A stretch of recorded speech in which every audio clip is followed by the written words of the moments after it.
Bienvenue dans la lettre. Ici, je t'emmène explorer une partie de mon monde intérieur.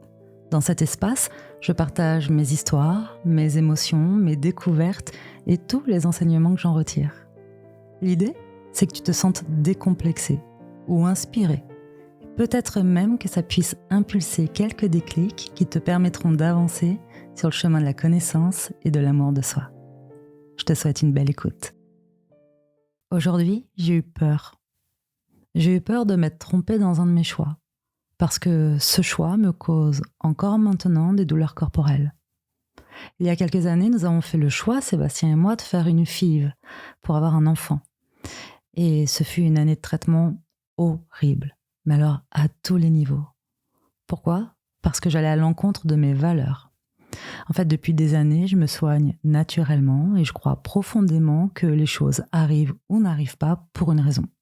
Donc, pourquoi j'ai dit oui à un traitement hyper invasif ? Eh bien, parce que j'ai eu peur au moment de faire ce choix. J'ai eu peur de regretter de ne pas le faire. J'ai écouté ceux qui me disaient que sans enfant, je serais malheureuse. J'ai écouté les bruits du monde extérieur, alors que mon chuchotement intérieur, lui, il me disait non. Non, tu n'as pas besoin d'un enfant pour être une femme. Non, tu n'as pas besoin d'être mère pour t'épanouir. Non, la transmission ne se fait pas que par la parentalité. Non, ta vie n'est pas fichue si tu ne ressembles pas à la famille idéale selon des critères sociétaux. Résultat, au bout d'un an de traitement, Sébastien et moi, on était à bout.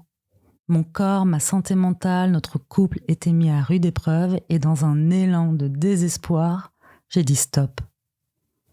Et à ce moment-là, la peur a laissé place à l'espoir. Le bruit du monde s'est arrêté et je l'ai entendu chuchoter. Elle, ma petite voix intérieure, elle me chuchotait oui.